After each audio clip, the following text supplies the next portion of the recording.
Hey everybody, welcome back to the Live Free Miami podcast. We're back with returning superstar guest, the Ben Azadi, author of the Keto Flex.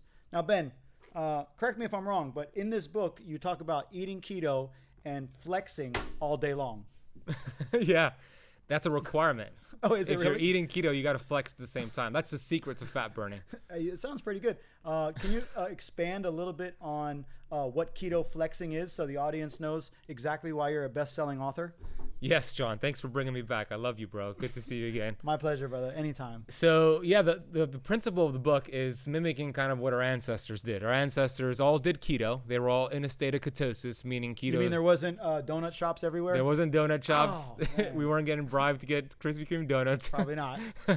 So they were all in ketosis because their environment forced them into ketosis. They went through periods of fasting. When you're fasting, which we're going to talk about today, your body will produce ketones to help sustain life and actually help you stay alert and energized.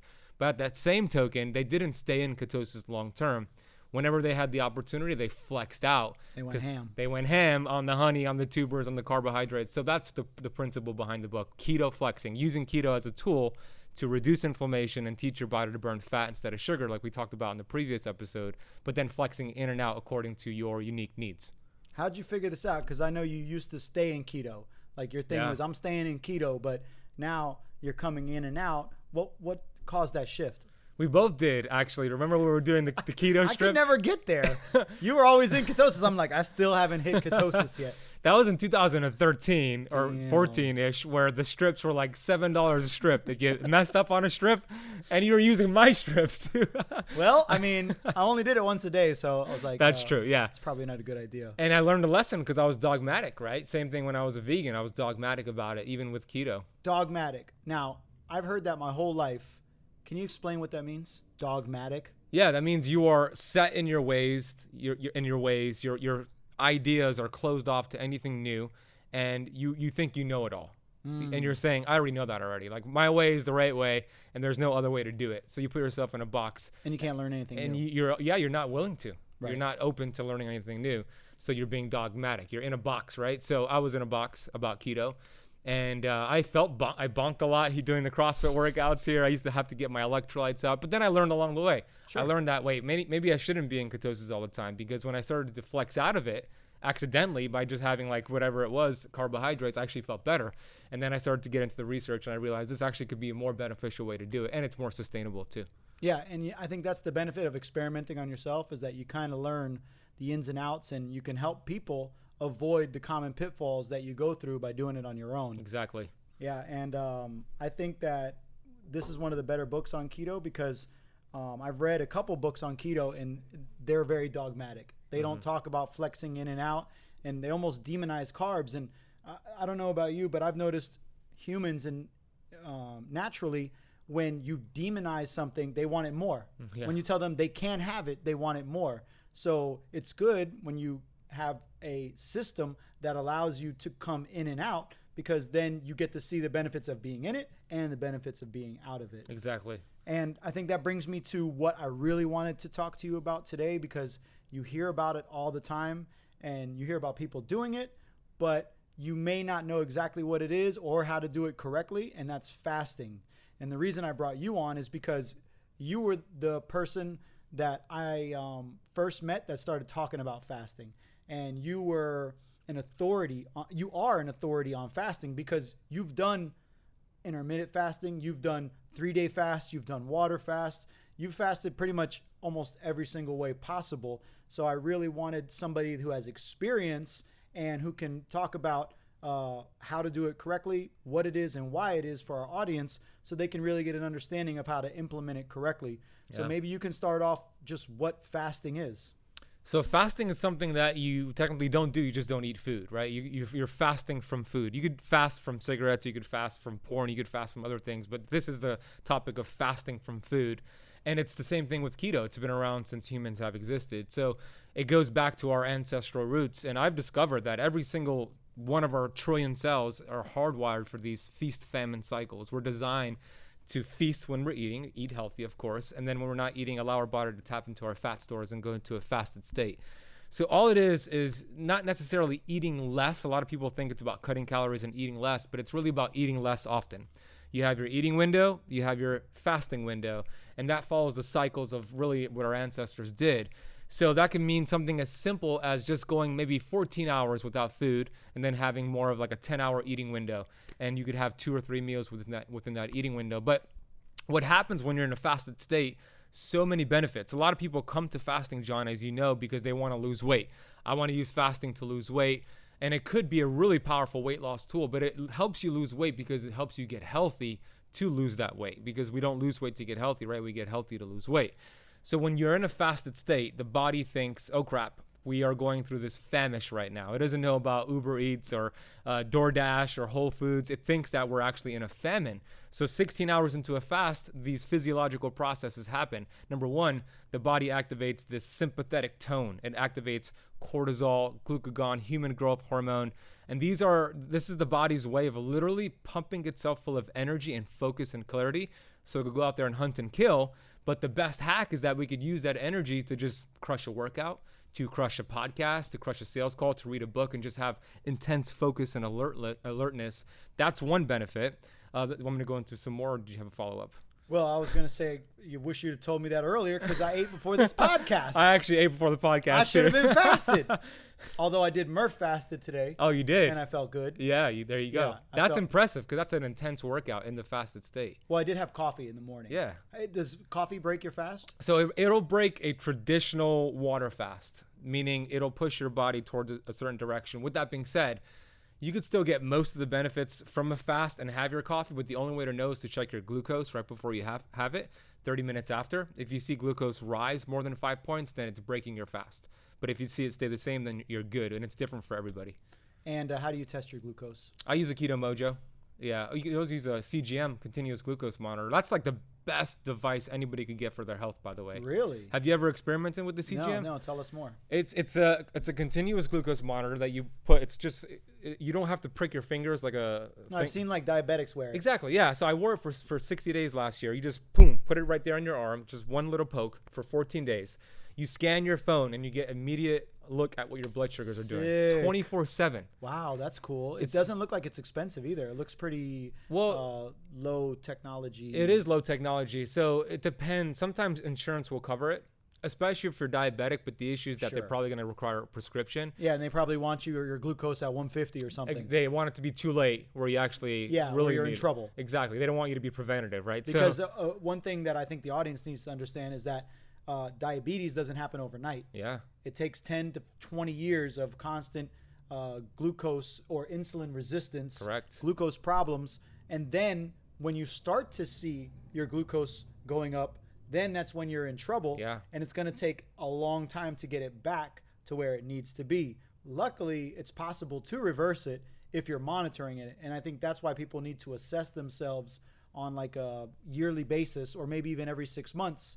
Take a look at your blood work so that you can see where you're at and you can make adjustments as they come. Correct. Instead of getting pushed all the way to the end of the spectrum and then having to change your whole lifestyle. Correct. And that's not just for diabetes. It's for cancers, for autoimmune disease. It takes years. Adrenal fatigue. Yeah, it takes years for that to show up when you go to your doctor and like, oh, we have a problem.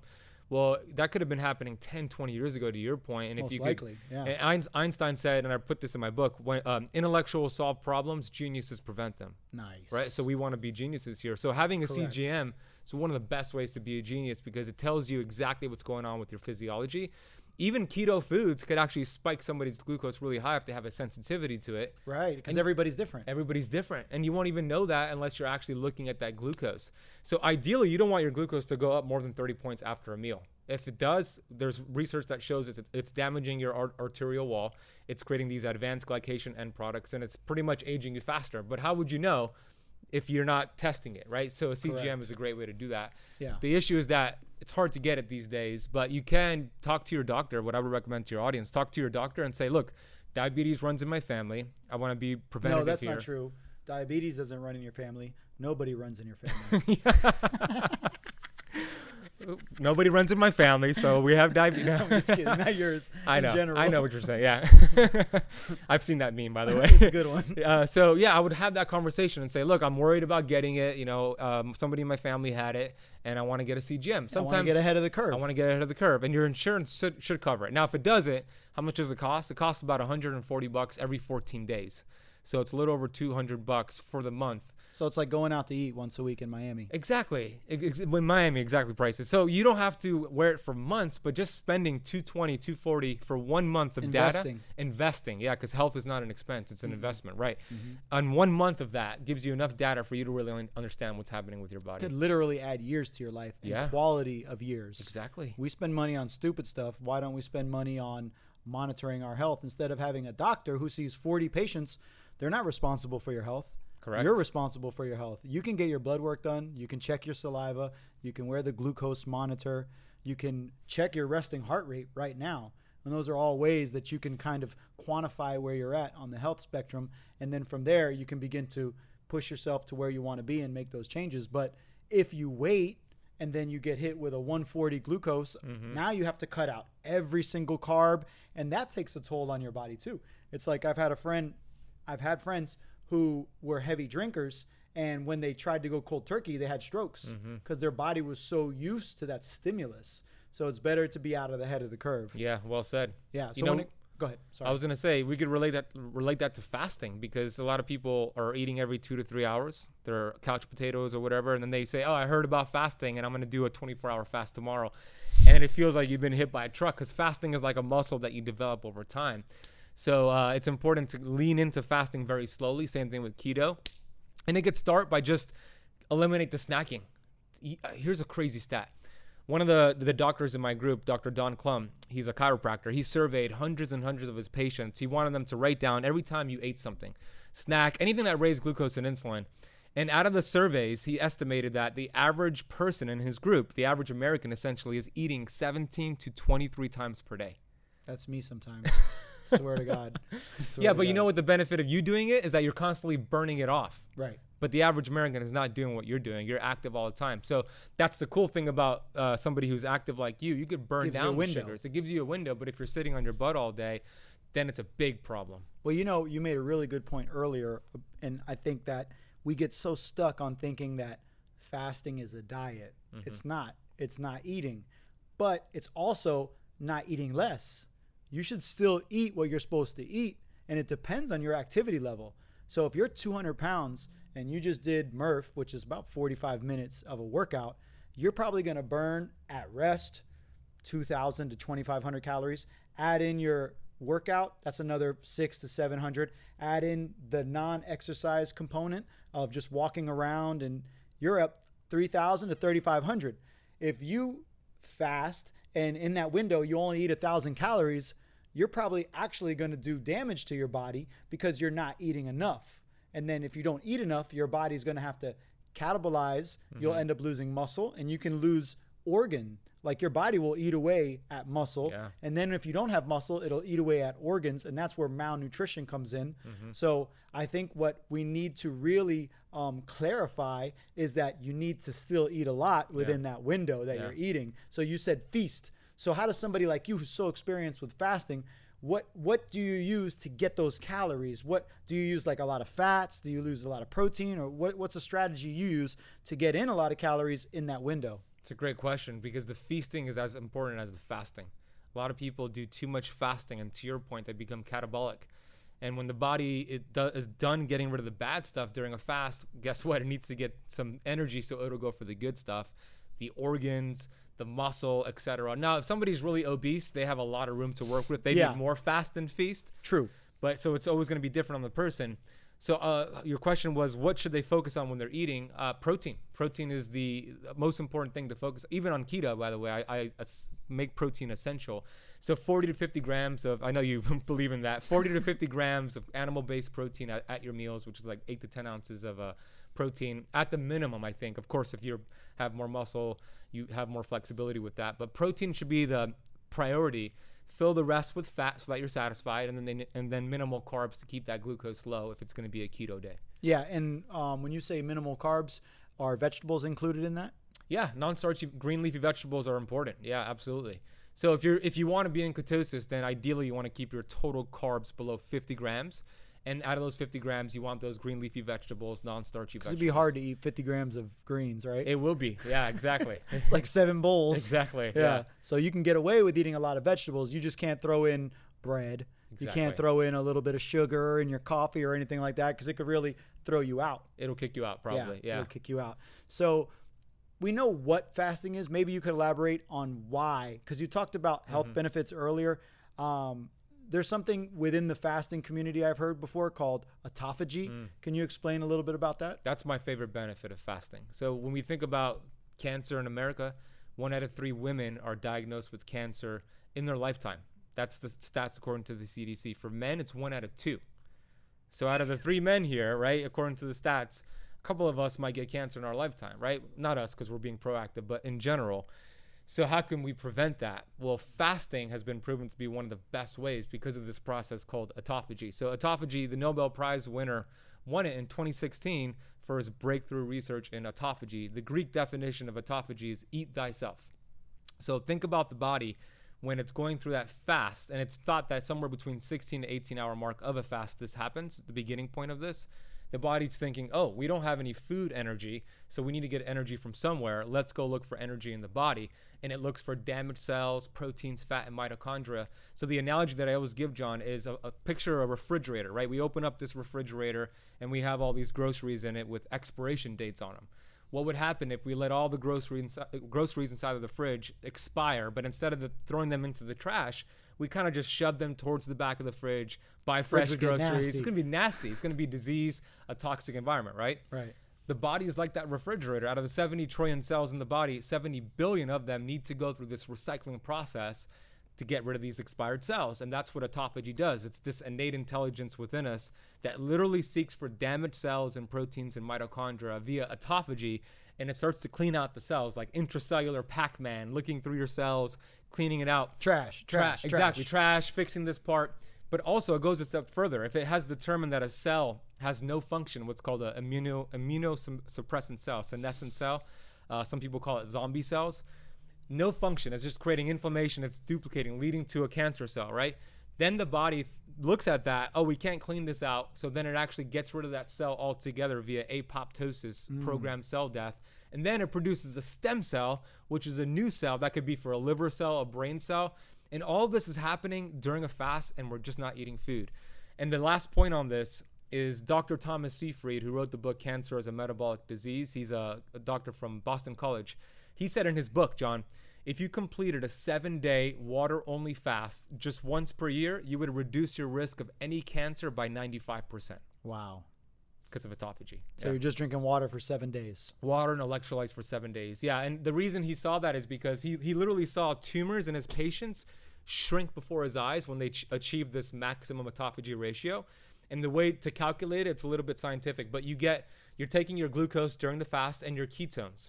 So you take your blood glucose, let's say it's day 4. I'm going to use your math skills here to help me. Let's say it's day 4 of the fast, right? You're just having water and electrolytes, and you test your glucose, and let's say it's 65. So you take 65 and divide it by 18. What would that be? About 3 2/4. So 3.25 or something like that. That gives you the European value. So glucose divided by 18, let's say it's 3.25. Then you take your blood ketones, and if you have a 1-to-1 ratio of glucose divided by 18 to ketones, 1-to-1 ratio or higher, you're in this maximum autophagy state that Dr. Thomas Seyfried has seen tumors shrink before his eyes. So in 7 days, he says you could get that. I've done it in 3 days, so I'm more metabolically flexible. The people he did it on were standard American diet people, so you could get it in 3 days if you're more metabolically flexible. Oh, wow. Yeah. And this leads me into my how of fasting. How do you possibly go 3 days without eating? Yeah, I did 5 days, but I got that in 3 days. Well, you train for it, right? You wouldn't come to live free here and be a couch. You would educate somebody right away. Like they've been a couch potato for 10 years. You wouldn't throw them into an intense Murph workout. You actually on-ramp them, right? You train them and teach them the principles here. Same thing with fasting. So you first start by eliminating your snacking. Going back to the earlier point, have your breakfast, lunch, and dinner. You feel good with that. As you're increasing your protein and fat, then you get rid of the breakfast. You have your 2 meals within a 6 to hour eating window. You feel good, then get rid of the lunch. Maybe just do 1 meal a day for a couple of days, see how you feel. And then when you're ready, you go and you do a 36-hour fast. And then a couple weeks later, a 48-hour fast. And you kind of just build up from there. Now, the trend you want to look for during a fast, I do recommend you check your glucose and ketones. You want to see glucose drop gradually and ketones rise during a fast. But you don't want ketones ideally in general to go over 8.0 and glucose to drop below 60. So you want to make sure you're in between that. If you see then it's too extreme. It's too extreme. Yeah, your body's adapting too much there. Now, ketoacidosis, people think that it's, they relate that to keto, but that's more for type 1 diabetics. It's really not. And that's really high blood sugar, right? High ketones, over 15 in the blood, which it could be deadly to the person. Wow. So these ketones are just dramatically increased. So only if you're type 1 diabetic do you need to worry about that. But with that being said, you still don't want your glucose to drop below 60 and ketones to go over 8.0 in general. What's the highest you've seen your ketones go to? When I did my 5-day fast, my glucose dropped to 52. Wow. But my ketones were 5.2. And I felt great. So my body was just thriving off of ketones at that point. Now, that's not sustainable. That was a short-term experiment, if you will, to let my body heal. That's not something you do all the time. Yeah, you said, once a year. Exactly, once a year. And what did you notice on those 5 days? Was there ups and downs? Was there any clarity? Yeah. So Natasha, my fiance, she noticed that I just stopped talking. She was like, "Why aren't you talking to me?" Like, saving my energy. Yeah, saving my energy. I became really introverted. I had like this GABA just like flowing through my brain of like calmness, and I didn't feel like speaking. I was just like in my head and my thoughts. So I noticed that. I also noticed back pain. And as you remember, I used to always get those back pains from deadlifts. Yeah, exactly. I'm okay. So here's something cool though. Somebody who goes through a block fast usually gets pain in an area they used to have an injury in. And that's actually the autophagy healing that specific area, which was super cool. Going in. The body's just like healing that area. So I noticed those two things. Nice. And when you were saying earlier about cutting out a meal, and you were saying cut out breakfast, I saw a video the other day where you were like, I saw your you were like, breakfast is the dumbest meal of the day. But I think that people might take that a little wrong, because I know you love breakfast. Yeah. You just don't want to eat it in the morning. You want to eat it after you've fasted. Correct. Because it's protein, it's fat. Correct, yeah. And it's a good meal. If we do it the way we do it, though. Right. Not the way the Americans do it. Right. Well, just people in general who don't understand the differences between protein and carbs. And because most breakfast foods are all sugar. Exactly. Which screws you up from the get-go. I know. Almost like it's by design. I know, right? I don't know. Either it's by design or it just worked out perfect. It's just what a coincidence. But that one meal a day, if you were to eat one meal a day, what foods would you eat? Like choose? So and also 1 meal a day could be great if you're somebody who's really overweight. You have a lot of body fat for your body to tap into. But if you're already lean, less 1 meals per day. But what would I eat? I would prioritize protein. I would make sure I got more than that 40 to 50 grams. I would get as much protein as I could digest in that meal. I'll take some digestive enzymes to break it down. So maybe like 70 grams of protein, animal-based protein, some fat, and some carbs in that meal. Do you make sure that your animal-fed protein is grass-fed? Yeah, I do. Grass and finished, yeah. Nice. I know that you're a big believer of quality. Yeah, because you are what you eat, and you are what you ate. Right? So, yeah, it's important to get quality animals, especially for chickens, because chickens are the bottom of the chain. They're the dirtiest, even worse than pigs. They're dirtier than pigs. Really? Yeah. It's chicken and then pigs as the dirtiest animals. Where do you get your chicken from, or what do you look for? I look for pasture-raised and organic, non-GMO pasture-raised. So I get it from a company called Bel Campo, and U.S. Wellness Meats as well. Nice. What about you? I use the Butcher Box. Yeah, they're good too. Yeah. I like them. Yeah, and the good thing about that is that it's organic and it's pasture raised. But the importance of eating it organic is because you want the chickens eating non-GMO feed, non-conventionally farmed feed that is full of glyphosate. Correct. So even if we're eating fasting, we still need to eat certain foods. We need to make sure that we're eating foods that are grown organically, and that the animals that we're eating need to also be eating foods that are grown organically. So you really have to do your research. Yeah. And believe it or not, there are some companies now that have farms, chicken farms, poultry farms, beef farms, creating their own organic certifications so they can certify their own farms. These farms have so much money that they can do stuff like this. They get a lot of subsidies from the government, so they can do things like this. So not only do you got to check to see if it's organic, you got to see who's that organic company. That's true. So you got to dig a little deep on your food. But once you find a company that you like, stick with them, because you know you're safe there. Exactly. And you just got to plan ahead a little bit. You know, you just can't be at the last second like, oh, I got to go to the grocery store. Yeah. And if you do, then you know what to look for: pasture raised, organically fed. And that's something that I need to do a better job on, because I know a lot of times I'll eat out and I'll get things with fruit. And I know those fruits aren't organic. We were at the coffee shop the other day, and the acai bowl, you're like, oh, no strawberries, right? Right. Smart. Yeah. That's one of the most highly pesticide foods. Yeah. And there's another doctor I was listening to talking about eating one meal a day for longevity.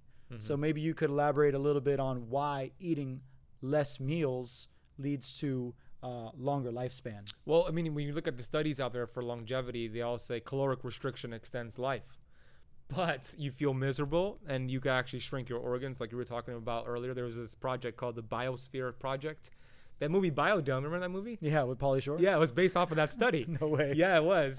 They just made a meme out of it. But they found that they controlled everything in this environment, and they cut the calories, and they saw these pathways turn on, these longevity pathways turn on in the body. So it proved that restricting calories actually will extend your life, because now these longevity pathways are firing. However, it was a complete failure because the people were miserable. Their body temperature was lowered, their organs shrunk, and it's just not sustainable. So what's the goal, the use of extending your life when you feel miserable? You're miserable. So fasting kind of gets the best of both worlds, because it allows you to go into a fasted state. Even if you're cutting your calories, the biggest difference is when you're cutting your calories with fasting, you have the benefit of these counter-regulatory hormones that I spoke about earlier. But if you do it with small, frequent meals, you don't get that benefit. You're spiking insulin, and you don't get the benefit.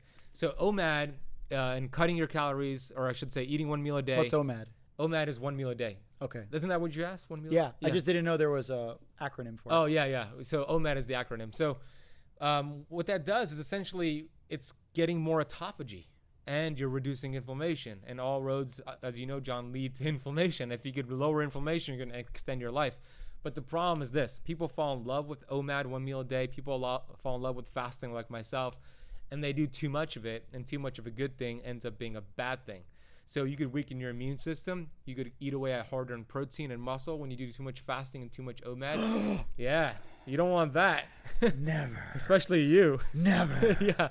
So all this is, it's the balance. It's you want to have the best of both worlds, like we were just talking about before. Every time you say that, I think of R. Kelly and Jay-Z. Best of both worlds. Oh. So I'm assuming R. Kelly was the best of the R&B and Jay-Z was the best of the rap. That's what they were getting at, Yeah, now I get it. One thing that I struggle with is I like to fast myself, but getting all my calories within that window is a little bit hard sometimes, because I feel like my stomach is smaller after I haven't eaten for a while, and I try to eat a lot of food, but then I can't necessarily eat as much as I wanted to, and then I don't want to eat too late in the day, but I'm so full for the majority of the day, then I end up eating late in the day, and my digestion doesn't always work well with that. What are some strategies you use when you're working with beginning fasters to kind of ease them into it? Yeah, it's a good point. I would recommend taking digestive enzymes, HCl, hydrochloric acid, even increasing your bitters, like lemons and limes, lemon water, apple cider vinegar, ginger tea. All of these will help stimulate bile, the liver to produce bile to help break down the fat in that meal. And the HCl will help break down the protein. So that would be a great combination. And then just ease into it, like chew slowly, be present, be aware. That's a heavy duty one. Yeah, it is. It's Even hard. For me, yeah. I know. I feel like my food is like my life, because I eat it, and at about halfway point, I'm realizing that it's almost done, and I slow down a little bit. And it's kind of like my lifespan. The whole first 40 years, I was rocking and rolling, and now I'm trying to really slow down and be more aware and be more present, Yeah. So I'm like, there's the halfway point. That's a good analogy. Satiated that need. Now I need to just take my time. But if I could literally start that way, I think it would be a much better experience for my digestion, because the food would be chewed up. A lot of times we eat, we don't chew a lot, and we just swallow stuff. Like my son, he's young, I guess he can do that. He basically just vacuums his food, and I have to beg him to chew. And it's almost like a point of contention, like, chew your food. Logan? Yeah, Logan. Yeah, he just wants to just scarf everything down. Yeah. But chewing your food is super important. It is. Because it allows you to digest it better. And you're a little bit more mindful and present. Yeah. And you're actually tasting the food. So I think that people, myself included, need to focus on putting the devices away, turning off the TV. You ever watch a basketball game and eat? Yeah. Yeah. It's like Yeah. Totally. you're like going back and forth, Yeah. especially if it's like a fast-paced game. You got to stop. Yeah. Yeah, we have to be more aware to be present, put the devices down, and just kind of like interact with the people that we're with. Agreed. Instead of getting stuck in that energy, because that's dictating your pace. Yeah. You want to dictate the pace. So on top of So important. slowing down your chewing, being aware, eating more protein, taking some digestive enzymes. When you have somebody new, what is the typical time frame that you use for them to begin the fasting? Because earlier you said 16 to 18 hours was kind of where you start hitting that autophagy. Maybe you can explore that a little bit more and how you can start at one place and eventually work your way up to 16. Yeah. So the best thing to do is just start with 12 hours. So meaning at 8 p.m., let's say is you're finished eating your last bite of food. You're present, like John said. You're eating the last No bite. chocolate at 10 p.m. No chocolate at 10 p.m. So you eat your last bite at 8 p.m. and then you go to bed, let's say 10:30, 11 p.m. And then in the morning you wake up and you wait until 8 a.m. until your first bite of food. 12 hours right there. That's pretty easy. Most people can do that. Most people do that without realizing, right? Right, right. So that's a 12-hour fast. There's benefits to that. And then what we want to do is then push the 8 a.m. breakfast now to 9 a.m. for a couple of days. Feel good. Push it to 10 a.m. and then eventually to 12 p.m. and then you have yourself a 16-hour fast. Sweet. And then you could still have your same meals, same calories, but you're having it now between 12 p.m. and 8 p.m. And that's a good longevity or sustainable method. Yeah, if you can just get to 12, it's a party after that. Exactly. You're just going in for 8 hours. Exactly. Hitting those calories. Now, that's 16 hours, and you were saying autophagy kind of kicks on there. It starts then. So what's On optimal? average. What do you want to work to really take advantage of autophagy? I think for most days, 16 to 18 hours is a good number to hit. Okay. What I like to add is a 24-hour fast once per week. Okay. I think, John, if doctors prescribe that to their diabetic patients, it would be a game changer. Just 24-hour fast once per week to them. Yeah, with a little exercise. With a little movement, come to live free. Yeah. Boom, that's it. That would be amazing. Yeah. So a 24-hour fast not only will get you more autophagy, it'll help heal the gut. There's some MIT research that I wrote about in the book. Strengthens intestinal stem cells when you do just 24 hours of just water. So you just go dinner. It could be Sunday. You're done eating at 7 p.m. And then you go all through Monday until 7 p.m. to break it. Boom, 24 hours. And that's your 24-hour fast for the week. You'll get more fat loss, more autophagy, and more gut healing. And when that hunger hits you around 1, 2 o'clock, what do you do to kind of get over it? Drink more water? There's a few things. So if you want to ride it out, I do recommend attempting to ride it out first. So hunger is a hormone, ghrelin, and like all hormones, they're pulsatile. And it's really cool to understand that because that means when ghrelin spikes, so you have the hunger pangs. I always say ghrelin is like a gremlin, right? When a gremlin's around, if there was a gremlin here, we'd be like, dude, get away, you're annoying. When a ghrelins around, the hunger pangs, it's not fun. Like you're like, get away, it's annoying. But all hormones are pulsatile, so it spikes up and goes back down. So the best thing to do is to keep yourself busy. Go for a walk, do a workout, go on a sales call. 10, 15 minutes later, the hormone will spike back down like all hormones do. Ride the hunger wave, and then you could continue the fast. Let's say it's just taking too long. Oh. It sounds like a dog, right? Sounds like someone's touching the pool. Oh. Let's say that it's just too much. The hunger is too much. So there's fasting crutches. Some things you can do. You could go get a tablespoon of coconut oil. Or get some water and sea salt. Or you could have some like a fatty cup of coffee. So coffee with like butter, coconut oil. Say less. So these are called fasting crutches, and they could help get you to that point where it's just water. Yeah. All right. Well, we got the time frames. 12 hours you start. You work your way up to 16, 24 hours once a week. Try multiple days once a year. Yeah. And then you're kind of maximizing your fasting abilities. You're improving autophagy, which means you're improving your cells. You're lowering inflammation. is there any danger of muscle mass loss? Because I know I've heard you speak in the past about how certain hormones actually upregulate and you're able to maintain muscle mass even though you're not eating as much. Yeah, correct. Remember when we used to do those seminars here and we used to get a lot of heat for that, the fasting and the muscle loss. So according to the research of Dr. Jason Fung, who's one of the leaders out there in fasting, the body will not tap into your muscle stores for energy unless you're 5% body fat or less. Not many people there. No, you're not. But that's for somebody who's metabolically flexible, right? So if you're not, you might tap into muscle before that, right? So that's important to understand. So here's to your point. The body is very smart. We were built very intelligently. So when we're in a fasted state, we're going to actually use our body fat for energy, not muscle, because we eat food and we store the food as body fat. So when there's no first food, in, first out. Yeah, exactly. First in, and then we're not eating food, first out. Burn the body fat. Why would we actually store fat and then when the chips are down, we burn muscle? The analogy that I heard from Dr. Fung, he said that's like storing firewood all summer long to get ready for the cold winter months. And then winter rolls around and it's cold. And instead of using all the firewood you've stored up, your body fat, you chop up your couch and throw that into the furnace, right? It doesn't make it would be stupid, right? Yeah. Same thing with fasting. You wouldn't burn your muscle stores and your protein if you have all this body fat, right? So and the reason is because of human growth hormone, to answer your question.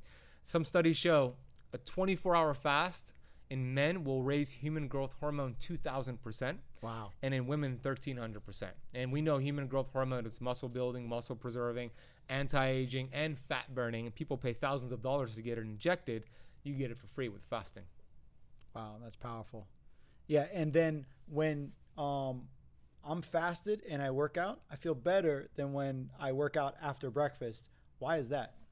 Because you're putting your body fat at the front of the metabolic bus, number one. So this is really important for fat loss. If you want to lose extra fat, going into a workout in a fasted state is better than with a meal in your stomach. Because if you had a meal before, you'd put the meal at the front of this metabolic bus to be burned for energy first. But if you go into it in a fasted state, you're putting your body fat. That's one reason. For you, you probably don't need to lose that much weight. So it's more, why do you feel better?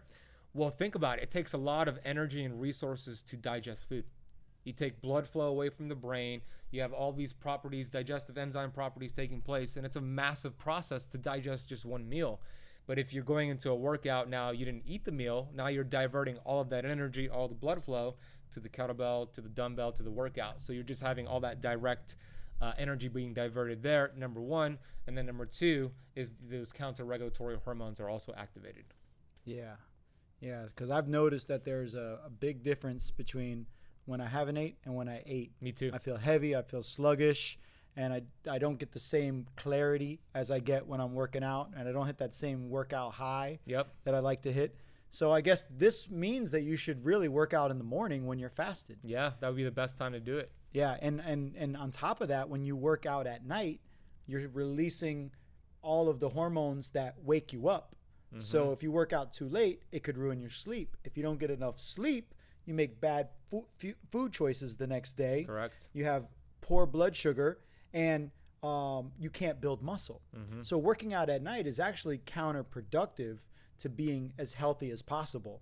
So I think we should work on changing our schedule so that we can work out in the morning, fasted, then we can go to work or school or whatever. Exactly. And then you'll already be putting yourself, in a better position metabolically, but cognitively, you'll be in a better position. Your mood will be in a much better position, and your workout will be better. So all benefits there. All benefits. So no more 7:30 classes here at Live Free. I actually thought about that. Yeah. I thought about why don't we just go till about like 2 or 3 o'clock and then close. Yeah. But there's so many people that haven't restructured their lives yet. Yeah, they have their work schedule. Well, because a lot of people put their work first. Correct. Yeah. You know, it should be health first, and that's the old paradigm. Work first. Oh, you go to the gym around your job. Mm-hmm. No. You get a job around the gym. Mm-hmm. That's the way it should be. And if we start getting our jobs around our health, we're going to be more productive. We're going to be happier. We're going to be healthier. And we're probably going to make more money. Amen. And if we do it the opposite way, we're eventually going to be forced to do it the way that you're supposed to. Like me, I used to be a firefighter and an MMA fighter at the same time, and I would train, but I wouldn't get sleep. Eventually, I became a crappy fighter, a crappy firefighter, and a miserable husband, a shitty dad. So I had to change everything. And once I put myself and my health at the center of my life, and then I built out from there, I was able to open a business. I was able to become a better father. I was able to be a better husband. I was able to make more money. So it really goes back to looking at what you value in life and how can you make those changes around your health so that you can put that at the forefront and build out from there. And it sounds like something that would be hard to do, but the minute you start to do it, you realize all the benefits of it. And it makes it even easier to do it, and it compounds. Because I know, what did you used to do before you got into putting your health at the center of your life? Well, I used to do personal training, right? And I used to always put my clients ahead of my health as well. And I used to sacrifice sleep. I used to have the mindset like you did of like, you got to grind, you got to hustle, you know, sleep is for the weak. It's that entrepreneur mindset that doesn't really get you far. No. And when you flip that and actually focus on sleep, focus on health, then you're more productive. You're a better human. You're able to serve your family better. You're able to serve your community better. So I'm with you. Health comes first. Yeah. And I see a lot of people online talking about 4:30 a.m., 4:30 a.m. Yeah. They need to start saying 8 hours of sleep, 8 hours of sleep. Because if you go to bed at 8 p.m., then get up at 4:30. But if you go to bed at 10 and you get up at 4:30, you're putting the cart before the horse. Correct. So I think we need to switch it around to 8 hours of sleep. Jello's heard me say this many times. Why do we set alarms to get up? Yeah. Why don't we set alarms to go to sleep? Yeah, I love that. 9 hours before you want to get up, you set your alarm. It rings. You turn off that TV. You shut that computer. You begin your evening routine. You start brushing your teeth, flossing. You guys better be flossing, okay? It's very important for your heart health too. Correct, yeah. Then you take a shower. A shower will relax you. It'll tell your body that it's time to relax. You get out of the shower, don't open the computer again, try not to get on the phone, grab a book, put on some light or a Kindle with a blue light filter, and read. And believe me, you'll be falling asleep pretty soon. Mm-hmm. You know, you might be 3 or 4 pages in unless you're somebody that really enjoys reading. Especially if you worked out in the morning. Especially if you worked out in the morning. And then you naturally fall asleep. You wake up without an alarm because waking up with an alarm shocks your system. Correct. Yeah, and then you're already getting that dump of cortisol. I mean, you have cortisol in the morning, but you're getting a huge dump. Yeah, it's not a fun way to wake up. No, not a it's healthy way to wake up. Not healthy at all. And our ancestors didn't have alarms. Mm-mm. They woke up with the sun, and they went to sleep when it was dark. Correct. Only in the last 100 and maybe 120 years, with the invention of the light bulb, and then the invention of the computer and the invention of the television and the radio, have we begun to stay up later and later and later. Mm-hmm. Thanks, Edison. Thanks, Edison, for sure. and thanks for stealing Tesla's technology and then hiding it away, JP Morgan, and then killing the man. Do your research. That's deep. That's so deep. Yeah. Tesla wanted to give it out for free. And you can't give out that stuff for free because then you're messing with their monopoly. That's true. Big oil. Big oil became big pharma. Jeez. All right, we're going to have to go into a new podcast. Yeah, we don't want to get too deep. Transition. Yeah. That'll be round 3. Well, Ben, I really want to thank you for your time today and your expertise on fasting. I know I learned a lot. I'm sure our audience learned a ton. And I love having you on here. I'm going to bring you back again. I just got to figure out something that I know you can talk about for hours, which is a lot of things in the health industry. But I just wanted to thank you so much for coming in, and that if you guys want to learn more about Ben, you can get his book, The Keto Flex. You also have a book on sleep. I do. The Power of Sleep, it's called. And then you also have a book on fasting, and then a general health book. Yeah. Hey. And all these are on Amazon? Amazon. Yeah. Just Ben Azadi? Ben Azadi on Amazon. And then you also do online coaching. I do online coaching in my academy. Yeah, Keto Kamp Academy. So if you go to benazadi.com, you can learn more about that. Oh, yeah. Yeah. And you see lots of results there, right? Amazing results, especially if you're somebody who has diabetes. That's near and dear to my heart, as you know. So if you have diabetes, insulin resistance, of course I could help other people. But if you have that condition, definitely check me out, benazadi.com. Yeah. All right. Thanks, guys. Thanks for sticking around. We appreciate you guys. Share this if you got any value out of it. Send it to your mom, your dad, and maybe they'll figure out how to open YouTube. I know I send my dad YouTube videos. He doesn't even watch them.